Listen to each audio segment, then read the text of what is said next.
55-60 về sân để thi đấu nào. Đấy, các em cân 65 và mát gì chưa có nhá đâu. Các vận động viên hạng cân 55-60 kg khẩn trương về sân để thi đấu. Xin hỏi cứ hạng của một dê đến chưa? Sông A Thảo các bạn. Sông A Thảo các bạn đấu hạng cân 55-60 có mặt không ạ?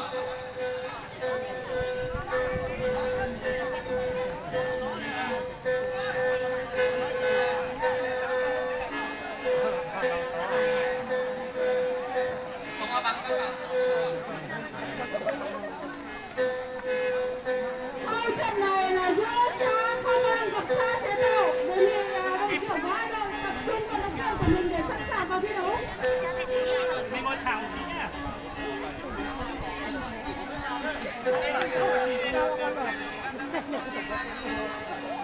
Đi nhá. Phan Lang và Nam Bán Tẩn. Sau trận này là trận giữa Phan Lang và Nam Bán Tẩn.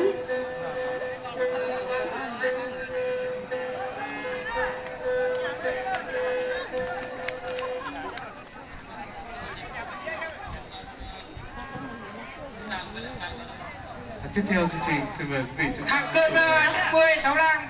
Cặp thứ nhất là Giàng A, Giàng Báo Giàng In Nỏi xin mời quý vị và Giàng A Vàng Lao Trải. tiếp theo chương trình xin mời quý vị cùng thưởng thức tiết mục múa với nhan đề những cô gái vùng cao thể hiện của các diễn viên đến từ xã Cao Phạ. Trận tiếp theo là Phan Lang gặp Nam Bán Tẩn.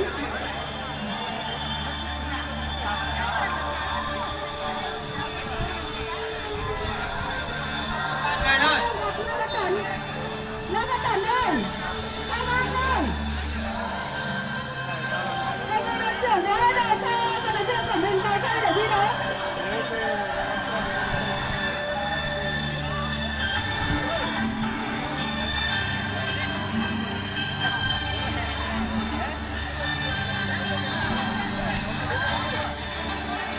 Nam Bán Tẩn gặp Phan Lang. Hiểu ơi, em cho vận động viên vào sân lên. Hiểu chưa?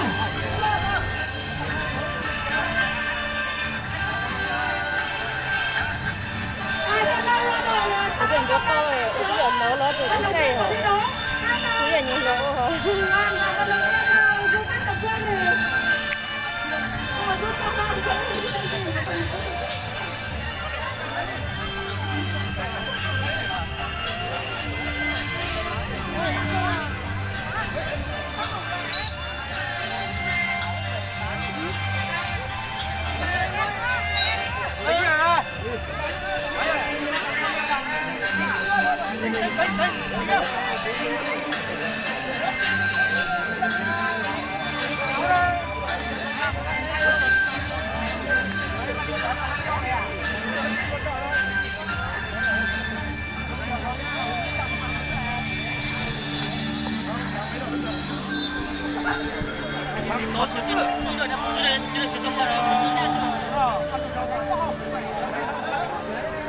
Khẩu sẽ lên bao nhiêu?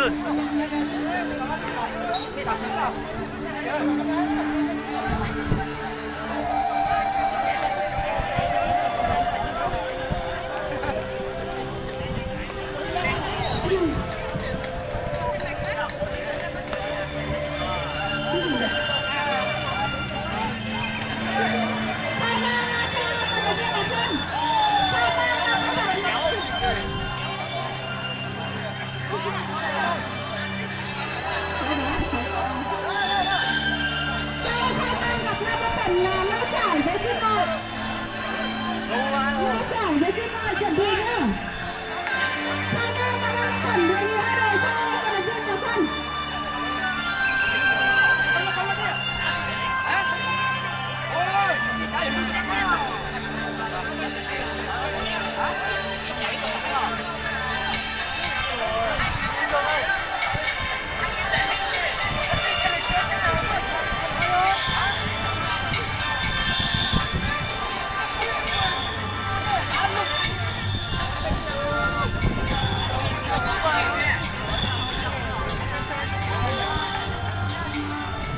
đồng chí Lý A Tháng là quan tần với lại đồng chí Sùng A Lu chế tạo chuẩn bị tranh hàng nhất nhì nhá, hàng 50 55.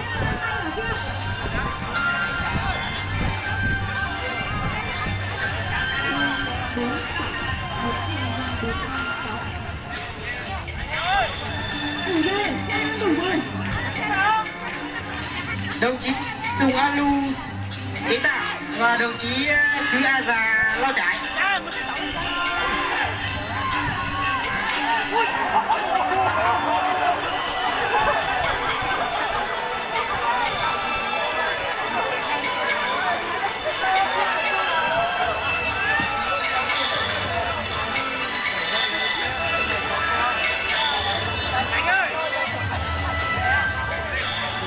Trận chiến đấu đầu tiên là Văn Tần thắng về về 1-0.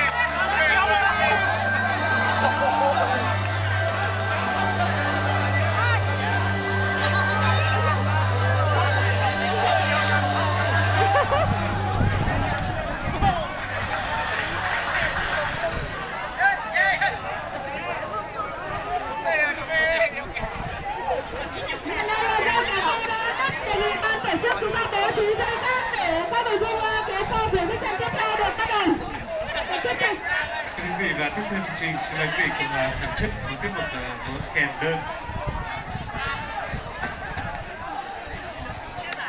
Với sức kéo 5 tấn thì dây kéo co của chúng ta ngày hôm nay đã thật báo cáo quý vị du khách và bà con nhân dân như thế.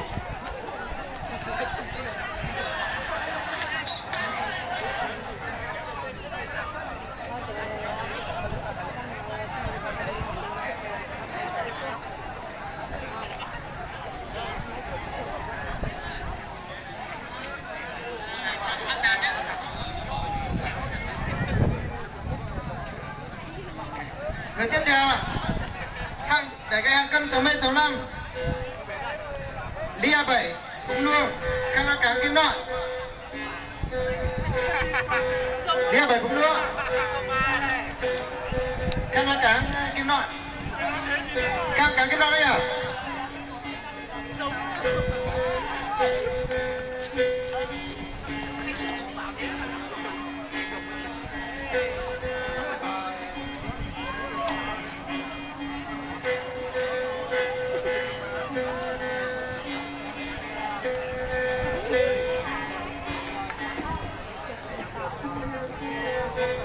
Đồng chí Sùng A Lu chế tạo với là Thúy A Già vào đề nghị trọng tài nhanh chóng vào sân để trận đấu.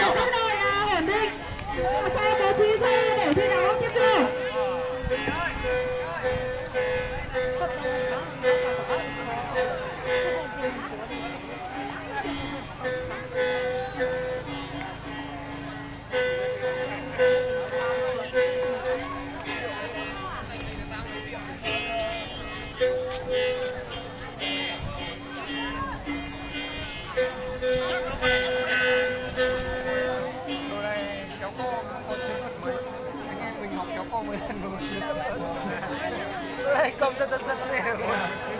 Alo, đề nghị trọng tài đi kiểm hàng cân 60-65 nhanh chóng vào sân nào. Chó tiểu chó chú tiểu chó cái này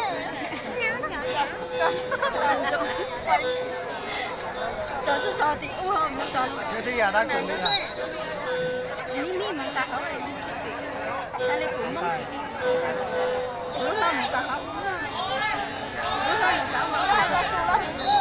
còn cây là cái chủ tôi chỉ tóc cái ô nhiễm có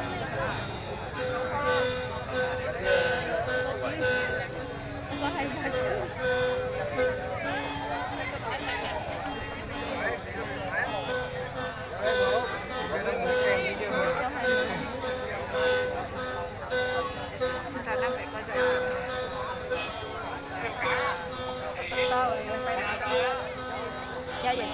是的，我刚才有一个影。làm từ từ thôi. Mà sức khỏe Theo chương trình giao lưu văn nghệ hôm nay xin mời quý vị sẽ triển khai thì nó là rất trong múa với nhân đề tình yêu bên suối của Phần Điện và các cô gái đến từ xã Cao Phạ ở dưới xã Điện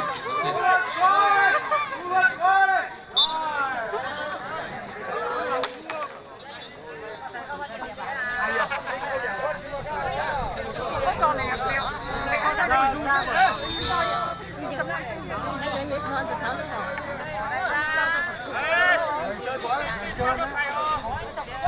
Bây giờ tập trung vào số của mình để tiếp tục thi đấu ở đây đã được mới.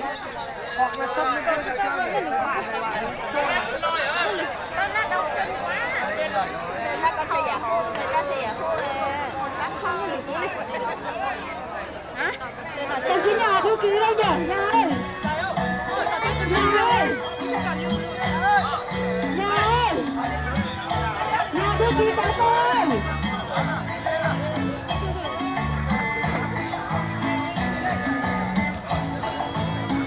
Bà lỏng con sâu nhập nó sẽ ra thì Đồng chí nhà thư ký cán bộ ở đâu về xem để thực hiện nhiệm vụ.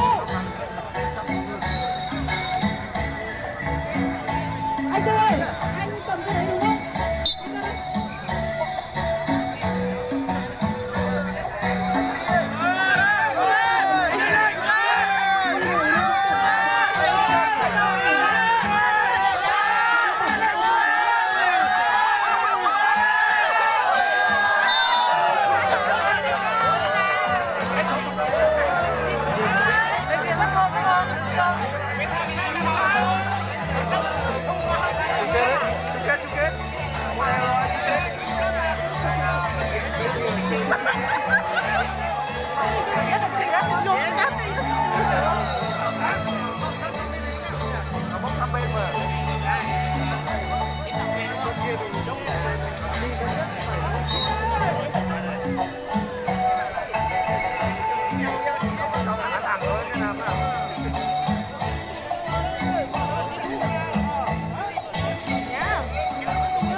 Ban tổ chức sẽ trao chọn thông báo hạt cân 55 kg giải nhất của đời sau Lan Hương rời đi theo đội thứ hai Lao Trải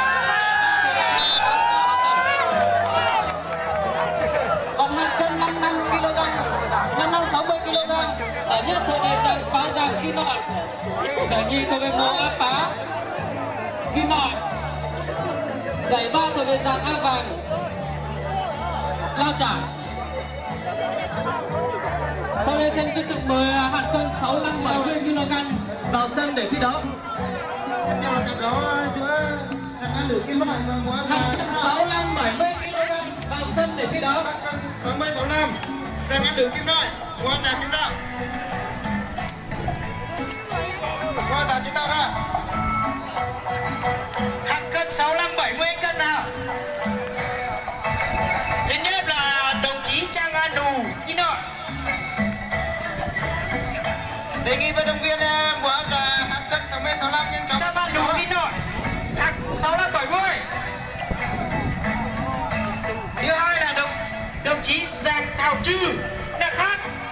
Trong vòng 5 phút nếu vận động viên múa già không có mặt là bị xử thua.